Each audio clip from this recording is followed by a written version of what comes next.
ಮನೋವಿಹಾರಿಣಿ.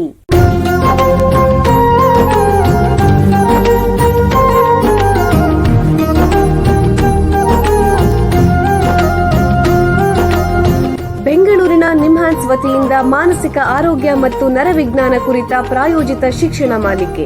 ಸಹಯೋಗ doctor Ramachandra N ಮೂರ್ತಿ, ಮಾನಸಿಕ ಆರೋಗ್ಯ ಮತ್ತು ನರವಿಜ್ಞಾನ ಪ್ರತಿಷ್ಠಾನ, ನಿಮ್ಹಾನ್ಸ್.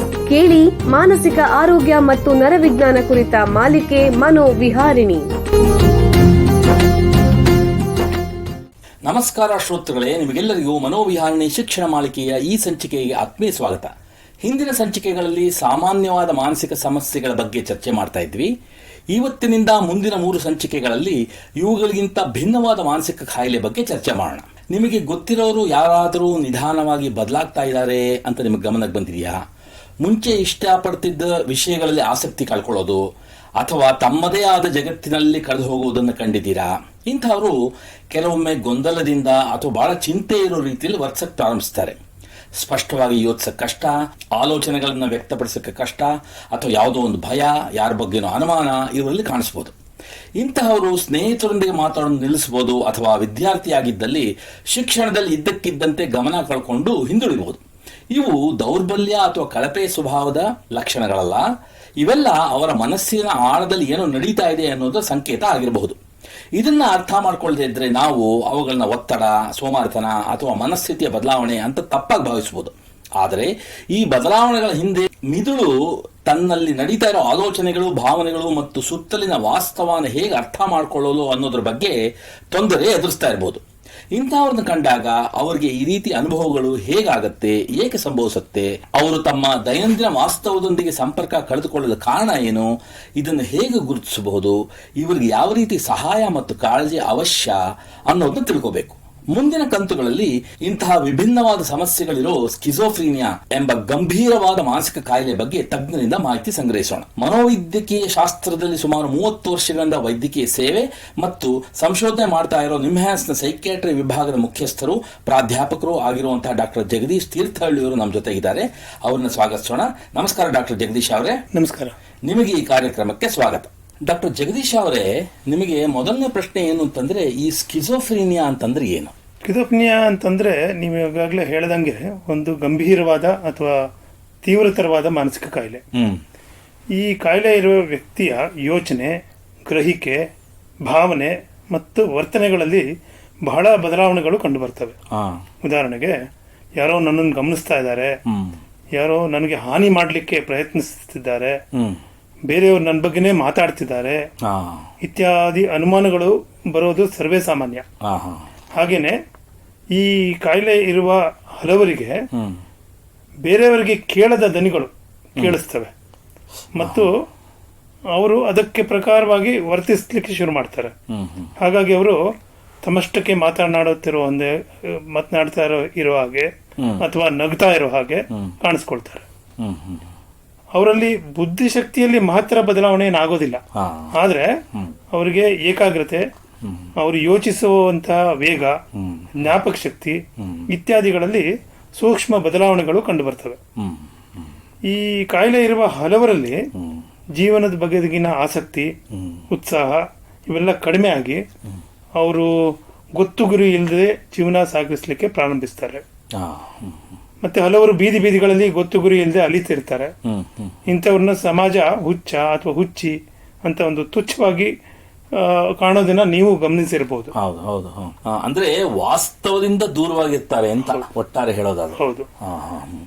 ಅಂದ್ರೆ ಈ ಸ್ಕಿಜೋಫ್ರೀನಿಯಾ ಅನ್ನೋದು ಯಾರಿಗಾದ್ರೂ ಬರಬಹುದೇ ಮತ್ತು ಇದರ ರೋಗ ಲಕ್ಷಣಗಳು ಯಾವಾಗ ಪ್ರಾರಂಭ ಆಗುತ್ತೆ ದಯವಿಟ್ಟು ತಿಳಿಸಿ. ಸ್ಕಿಜೋಫ್ರೀನಿಯಾ ಯಾವ ಪ್ರಾಯದಲ್ಲಾದ್ರೂ ಕಾಣಿಸ್ಕೊಳ್ಬಹುದು, ಆದ್ರೆ ಹೆಚ್ಚಾಗಿ ಹದಿಹರೆಯ ಅಥವಾ ಯೌವನದಲ್ಲಿ ಕಾಣಿಸ್ಕೊಳ್ತದೆ. ಬಾಲ್ಯದಲ್ಲಿ ಮತ್ತೆ ಮಧ್ಯ ವಯಸ್ಸಿನಲ್ಲಿ ಅಥವಾ ವಯಸ್ಕರಲ್ಲಿ ಇದು ಕಾಣಿಸ್ಕೊಳ್ಬಹುದಾದ್ರೂ ಸಹ ಆ ವಯಸ್ಸಿನಲ್ಲಿ ಇದು ಕಂಡು ಬರೋದು ಬಹಳ ಅಪರೂಪ.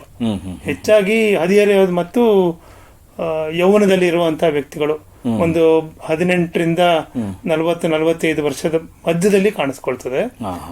ಅಂದ್ರೆ ಈ ರೋಗವನ್ನು ತೆಗೆದುಕೊಂಡ್ರೆ ನಮ್ಮ ಭಾರತ ದೇಶದಲ್ಲಿ ಅಥವಾ ಪ್ರಪಂಚದ ಇತರ ಕಡೆ ಎಷ್ಟು ಪ್ರಮಾಣದಲ್ಲಿದೆ ಇದು? ಸುಮಾರು 1,000 ಜನ ನೀವು ವಯಸ್ಕರನ್ನ ಕಂಡ್ರಿ ಅಂತ ಇಟ್ಕೊಳ್ಳಿ. ಅಂತ 1,000ದಲ್ಲಿ ಒಂದು 3ರಿಂದ 4 ಜನರಿಗೆ ಈ ತರ ಕಾಯಿಲೆ ಇರೋದು ನಿಮ್ಗೆ ಕಾಣಿಸ್ತದೆ. ಇದು ಪುರುಷರಲ್ಲಿ ಮತ್ತೆ ಸ್ತ್ರೀಯರಲ್ಲಿ ಒಂದೇ ಸಮಾನವಾಗಿ ಕಾಣಿಸ್ತದೆ. ಹೆಚ್ಚು ಕಡಿಮೆ ಗಂಡಸರಿಗೆ ಎಷ್ಟು ಬರೋ ಸಾಧ್ಯತೆ ಇದೆ, ಹೆಂಗಸರಲ್ಲೂ ಅಷ್ಟೇ ಸಾಧ್ಯತೆ ಇರ್ತದೆ. ಮತ್ತೆ ಈ ನಗರ ಪ್ರದೇಶ ತಗೊಂಡ್ರೆ ಅಥವಾ ಗ್ರಾಮೀಣ ಪ್ರದೇಶಗಳು ತಗೊಂಡ್ರೆ ಅದರಲ್ಲಿ ಎಷ್ಟು ಪ್ರಮಾಣದಲ್ಲಿದೆ? ನಗರ ಪ್ರದೇಶದಲ್ಲಿ ಸ್ವಲ್ಪ ಜಾಸ್ತಿ ಇರಬಹುದು ಅಂತ ಹೇಳ್ಬೋದು. ಆದ್ರೆ ಗ್ರಾಮೀಣ ಪ್ರದೇಶದಲ್ಲೂ ಬಹಳಷ್ಟು ವ್ಯಕ್ತಿಗಳಲ್ಲಿ ಸ್ಕಿಜೋಫ್ರೆನಿಯಾ ಕಂಡು ಬರ್ತದೆ. ಬಹಳ ಉಪಯುಕ್ತ ಮಾಹಿತಿ. ಈಗ ಒಂದು ಸಣ್ಣ ವಿರಾಮ ತಗೊಳ್ಳೋಣ, ನಂತರ ಸ್ಕಿಜೋಫ್ರೆನಿಯಾ ಬಗ್ಗೆ ಚರ್ಚೆನ ಮುಂದುವರ್ಸೋಣ. ಬೆಂಗಳೂರಿನ ನಿಮ್ಹಾನ್ಸ್ ಮಾನಸಿಕ ಆರೋಗ್ಯ ಮತ್ತು ನರವಿಜ್ಞಾನ ಕ್ಷೇತ್ರದಲ್ಲಿ ಹೆಸರುವಾಸಿ. ಶ್ರೇಷ್ಠ ಮಟ್ಟದ ಔಷಧೋಪಚಾರ, ಸಂಶೋಧನೆ ಮತ್ತು ತರಬೇತಿ ಇವೇ ನಿಮ್ಹಾನ್ಸ್ನ ಪ್ರಮುಖ ಧ್ಯೇಯಗಳು. ದೇಶದ ವಿವಿಧ ಭಾಗಗಳಿಂದ ಬರುವ ಲಕ್ಷಾಂತರ ಜನರಿಗೆ ಚಿಕಿತ್ಸೆ ನೀಡುವ ನಿಮ್ಹಾನ್ಸ್ಗೆ ರಾಷ್ಟ್ರೀಯ ಪ್ರಾಮುಖ್ಯತಾ ಸಂಸ್ಥೆ ಎಂಬ ಗೌರವ.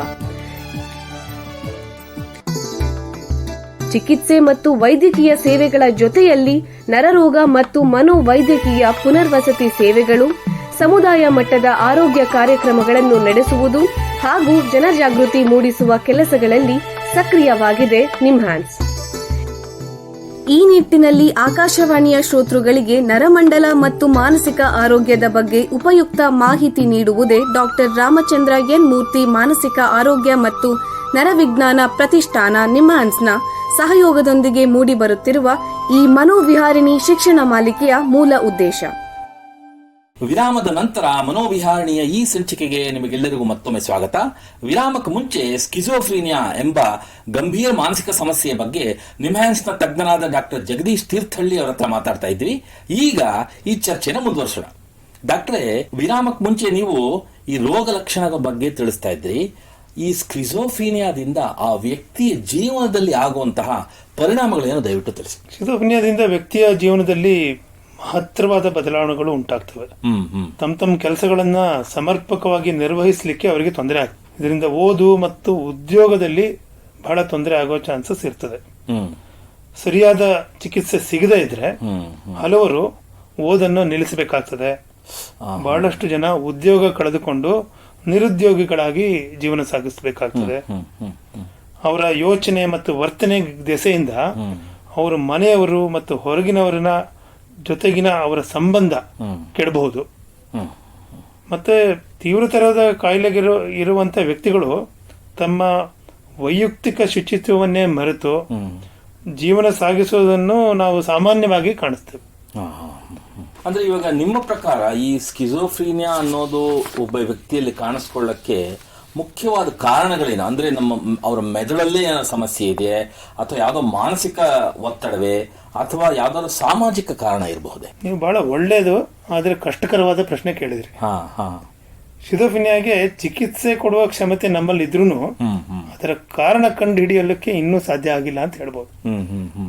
ನಮ್ಗೆ ತಿಳಿದಿರೋ ಪ್ರಕಾರ ಈ ಕಾಯಿಲೆ ಇರುವ ವ್ಯಕ್ತಿಗಳ ಮೆದುಳಿನಲ್ಲಿ ಡೋಪಮಿನ್, ಸೆರೋಟೋನಿನ್, ಗ್ಲೂಟಮೇಟ್ ಅಂತ ಕೆಲವು ರಾಸಾಯನಿಕ ಪದಾರ್ಥಗಳ ಪ್ರಮಾಣ ಏರುಪೇರಾಗಿರ್ತದೆ. ಯಾಕೆ ಈ ಏರುಪೇರು ಕಂಡು ಬರ್ತದೆ ಅಂತ ಹೇಳೋದು ಕಷ್ಟ. ಆದ್ರೆ ನಾವು ಹುಟ್ಟುವಾಗ ಪಡೆದುಕೊಂಡು ಬಂದ ಕೆಲವು ದೋಷಪೂರ್ಣ ವಂಶವಾಹಿಗಳು, ಜೀನ್ಸ್ ಇವುಗಳು ಬಹಳ ಮುಖ್ಯವಾದ ಕಾರಣ ಅಂತ ಹೇಳ್ಬೋದು. ಸ್ಕಿಜೋಫ್ರೆನಿಯಾ ಇರುವಂತಹ ಕುಟುಂಬದಲ್ಲಿ ಹುಟ್ಟಿದವರಲ್ಲಿ ಈ ಕಾಯಿಲೆ ಕಾಣಿಸಿಕೊಳ್ಳೋ ಸಾಧ್ಯತೆ ಜಾಸ್ತಿ. ಅದಲ್ಲದೆ ಮಗು ಗರ್ಭಾವಸ್ಥೆಯಲ್ಲಿದ್ದಾಗ ಅಥವಾ ಪ್ರಸವದ ಸಮಯದಲ್ಲಿ ಹುಟ್ಟುವಾಗ ಆದ ಕೆಲವು ತೊಂದರೆಗಳು, ಮತ್ತೆ ಹದಿಹರಿಯದಲ್ಲಿ ಅವರು ಬೆಳೆಯುವಾಗ ಅನುಭವಿಸಿದ ಕೆಲವು ಒತ್ತಡಗಳು, ಮತ್ತು ಹದಿಹರಿಯದ ಪ್ರಾಯದಲ್ಲಿ ಅವರು ಸೇವನೆ ಮಾಡಿದಂತಹ ಕೆಲವು ಮಾದಕ ದ್ರವ್ಯಗಳು, ಇವುಗಳ ಎಲ್ಲದರ ಒಟ್ಟಾರೆ ಪರಿಣಾಮದಿಂದ ಈ ರಾಸಾಯನಿಕ ಪದಾರ್ಥಗಳಲ್ಲಿ ಏರುಪೇರು ಕಂಡು ಬರ್ತದೆ ಮತ್ತು ಅದರಿಂದ ಸ್ಕಿಜೋಫ್ರೆನಿಯಾ ಬರ್ತದೆ ಅಂತ ನಾವು ತಿಳ್ಕೊಳ್ಬಹುದು. ಅಂದ್ರೆ ಹಲವು ಕಾರಣಗಳಿಂದ ಈ ಸಮಸ್ಯೆ ಉದ್ಭವಿಸಬಹುದು ಅಂತ ಹೇಳ್ತಾ ಇದೀರಾ. ಈಗ ನೀವು ಹೇಳಿದ್ರಿ ಸ್ಕಿಜೋಫ್ರೀನಿಯಾ ಇರುವ ಕುಟುಂಬದಲ್ಲಿ ಜನರಿಗೆ ಈ ಕಾಯಿಲೆ ಹೆಚ್ಚು ಬರೋ ಸಾಧ್ಯತೆ ಇದೆ ಅಂತ. ಹಾಗಾದ್ರೆ ಪೋಷಕರಲ್ಲಿ ಯಾರಿಗಾದ್ರೂ ಸ್ಕಿಜೋಫ್ರೀನಿಯಾ ಇದ್ರೆ, ಅಥವಾ ತಾಯಿಗೋ ತಂದೆಗೋ ಇದ್ರೆ, ಅಥವಾ ಇಬ್ಬರಿಗೂ ಇದ್ರೆ ಅದು ಮಕ್ಕಳಿಗೆ ಬರುತ್ತೆಯೇ? ಹೌದು. ಆದ್ರೆ ಇದರಲ್ಲಿ ನೀವು ಗಮನಿಸಬೇಕಾದ ಕೆಲವು ಅಂಶಗಳಿದಾವೆ. ಕುಟುಂಬದಲ್ಲಿ ಯಾರಿಗೂ ಸ್ಕಿಜೋಫ್ರಿನಿಯಾ ಇರದೇ ಇದ್ರೂ ಸಹ ಆವಾಗಲೂ ಕಾಯಿಲೆ ಬರಬಹುದು. ಈಗ ಸಾಮಾನ್ಯ ಕುಟುಂಬದಲ್ಲಿ ಹುಟ್ಟೋ ಮಕ್ಕಳಿಗೆ ಈ ಕಾಯಿಲೆ ಬರೋ ಸಾಧ್ಯತೆ ಸುಮಾರು 1% ಇದ್ರೆ, ಸ್ಕಿಜೋಫ್ರಿನಿಯಾ ಇರುವಂತ ಕುಟುಂಬದಲ್ಲಿ ಅದರ ಸಾಧ್ಯತೆ 5ರಿಂದ 10% ಇರ್ತದೆ. ಇದನ್ನೇ ಇನ್ನೊಂದು ರೀತಿಯಲ್ಲಿ ಹೇಳೋದಿದ್ರೆ, ಸ್ಕಿಜೋಫ್ರಿನಿಯಾ ಇರೋ ಕುಟುಂಬದಲ್ಲಿ ಈ ಕಾಯಿಲೆ ಬರುವ ಸಾಧ್ಯತೆ ಹೆಚ್ಚಿದ್ರೂ ಸಹ ಅಂತ ಕುಟುಂಬದಲ್ಲಿರೋ ಹುಟ್ಟುವ ಮಕ್ಕಳಿಗೆ ಈ ಕಾಯಿಲೆ ಬಾರದಿರೋ ಸಾಧ್ಯತೆ 90ರಿಂದ 95% ಇರ್ತದೆ. ಅಂತ ಕುಟುಂಬದಲ್ಲಿ ಹುಟ್ಟಿದ ಮಕ್ಕಳು ಸಹ ಸಾಮಾನ್ಯವಾಗಿ ಬೆಳೆಯೋ ಚಾನ್ಸ್ ಇರ್ತದೆ. ಅಂತಂದ್ರೆ ಪ್ರಮಾಣ ಒಂದ್ ಸ್ವಲ್ಪ ಜಾಸ್ತಿ ಇದ್ರೂ ಬರದೇ ಇರೋ ಸಾಧ್ಯತೆನೂ ಇರಬಹುದು. ಅಂದ್ರೆ ಕೆಲವು ಪೋಷಕರಿಗೆ ಇದ್ರೆ ಅದು ಬಂದ್ರೂ ಬರ್ಬೋದು, ಇಲ್ಲರೂ ಇಲ್ಲ, ಸಾಧ್ಯತೆ ಹೆಚ್ಚಿರಬಹುದು ಅಂತ ಹೇಳ್ತಿದ್ದೀರಾ. ಅಂದ್ರೆ ನೀವು ಹೇಳಿದ್ರಿ ಇವಾಗ ಒಂದು ಅನುವಂಶಿಕ ಕಾರಣವು ಭಾಗಶಃ ಇರಬಹುದು ಅಂತ ಹೇಳ್ತಾ ಇದ್ದೀರಾ. ಈಗ ಯಾವ್ದಾದ್ರು ದೈಹಿಕ ಕಾಯಿಲೆ ಇರುತ್ತೆ, ಅಥವಾ ನೀವು ಆಗ್ಲೇ ಹೇಳ್ದಂಗೆ ಒಬ್ಬ ವ್ಯಕ್ತಿಗೆ ಮಾದಕ ದ್ರವ್ಯದ ಚಟ ಇರುತ್ತೆ, ಈ ರೀತಿ ದೈಹಿಕ ಕಾಯಿಲೆಗಳು ಮತ್ತು ಮಾದಕ ದ್ರವ್ಯ ಚಟಗಳಿಗೂ ಮತ್ತೆ ಸ್ಕಿಜೋಫ್ರೀನಿಯಾಗೂ ಏನಾದರೂ ಸಂಬಂಧ ಇದೆಯೇ? ಹೌದು, ಮಾದಕ ದ್ರವ್ಯಗಳ ಉಪಯೋಗದಿಂದ ಸ್ಕಿಜೋಫ್ರಿನಿಯಾ ತರದ ಲಕ್ಷಣಗಳು ಬರೋ ಸಾಧ್ಯತೆ ಜಾಸ್ತಿನೇ. ಅದರಲ್ಲೂ ಸಹ ಗಾಂಜಾ, ಕೊಕೇನ್, ಮೆಥಾಂಫಿಟಮಿನ್ ಇಂತಹ ಮಾದಕ ವಸ್ತುಗಳನ್ನು ಉಪಯೋಗಿಸಿದ್ರೆ ಈ ಕಾಯಿಲೆಗಳು ಬರೋ ಸಾಧ್ಯತೆ ಬಹಳ ಜಾಸ್ತಿ ಇರ್ತದೆ. ಆಮೇಲೆ ನೀವು ದೈಹಿಕ ಕಾಯಿಲೆಗಳ ಬಗ್ಗೆ ಕೇಳಿದ್ರೆ ಇವುಗಳ ಸಂಬಂಧ ಉಲ್ಟಾ. ಸ್ಕಿಜೋಫ್ರಿನಿಯಾ ಇರುವ ಕಾಯಿಲೆಗಳಲ್ಲಿ ವ್ಯಕ್ತಿಗಳಲ್ಲಿ ಈ ಕಾಯಿಲೆ ದೆಸೆಯಿಂದ ಅಥವಾ ಅದಕ್ಕೆ ಕೊಡುವ ಕೆಲವು ಔಷಧಗಳಿಂದ ಅವರ ದೇಹದ ತೂಕ ಹೆಚ್ಚೋದು, ರಕ್ತದಲ್ಲಿ ಕೊಬ್ಬಿನಾಂಶ, ರಕ್ತದಲ್ಲಿ ಸಕ್ಕರೆ ಅಂಶ ಜಾಸ್ತಿ ಆಗೋದು, ಈ ರೀತಿಯ ಕೆಲವು ದೈಹಿಕ ಕಾಯಿಲೆಗಳು ಸ್ಕಿಜೋಫ್ರಿನಿಯಾ ಇರುವಂತ ವ್ಯಕ್ತಿಗಳಲ್ಲಿ ಹೆಚ್ಚಾಗಿ ಕಂಡು ಬರ್ತದೆ. ಹಾಗಂತೇಳಿ ದೈಹಿಕ ಕಾಯಿಲೆ ಇರುವವರಿಗೆ ಸ್ಕಿಜೋಫ್ರಿನಿಯಾ ಬರೋ ಚಾನ್ಸ್ ತುಂಬಾ ಅಷ್ಟೇನು ಜಾಸ್ತಿ ಏನಿಲ್ಲ. ಅಂದ್ರೆ ನೀವು ಹೇಳೋದು ಸ್ಕಿಜೋಫ್ರಿನಿಯಾ ಕಾಯಿಲೆಯಿಂದಲೇನೆ ಅಥವಾ ಅದಕ್ಕೆ ಕೊಡೋ ಔಷಧಿಗಳ ಅಡ್ಡ ಪರಿಣಾಮದಿಂದ ಕೆಲವು ದೈಹಿಕ ಸಮಸ್ಯೆಗಳು ಬರ್ಬೋದು. ನೀವು ಹೇಳಿದ ಬೊಜ್ಜು, ಸ್ಥೂಲಕಾಯ ಈ ತರ ಆಗ್ಬೋದು, ಆ ರೀತಿ ದೈಹಿಕ ಸಮಸ್ಯೆಗಳು ಬರ್ಬೋದು ಅಂತ ಹೇಳ್ತಾ ಇದ್ದಾರೆ. ಡಾಕ್ಟರ್, ಇನ್ನೊಂದು ಪ್ರಶ್ನೆ, ನೀವು ಆವಾಗಲೇ ಹೇಳಿದ್ರೆ ಈಗ ಇಂತಹ ಸ್ಕಿಜೋಫ್ರಿನಿಯಾ ಇರೋ ವ್ಯಕ್ತಿಗಳು ಸೂಕ್ತ ಚಿಕಿತ್ಸೆ ತಗೊಳ್ಳದೆ ಹೋದರೆ ರೋಗ ಉಲ್ಬಣ ಆಗಬಹುದು ಅಂತ.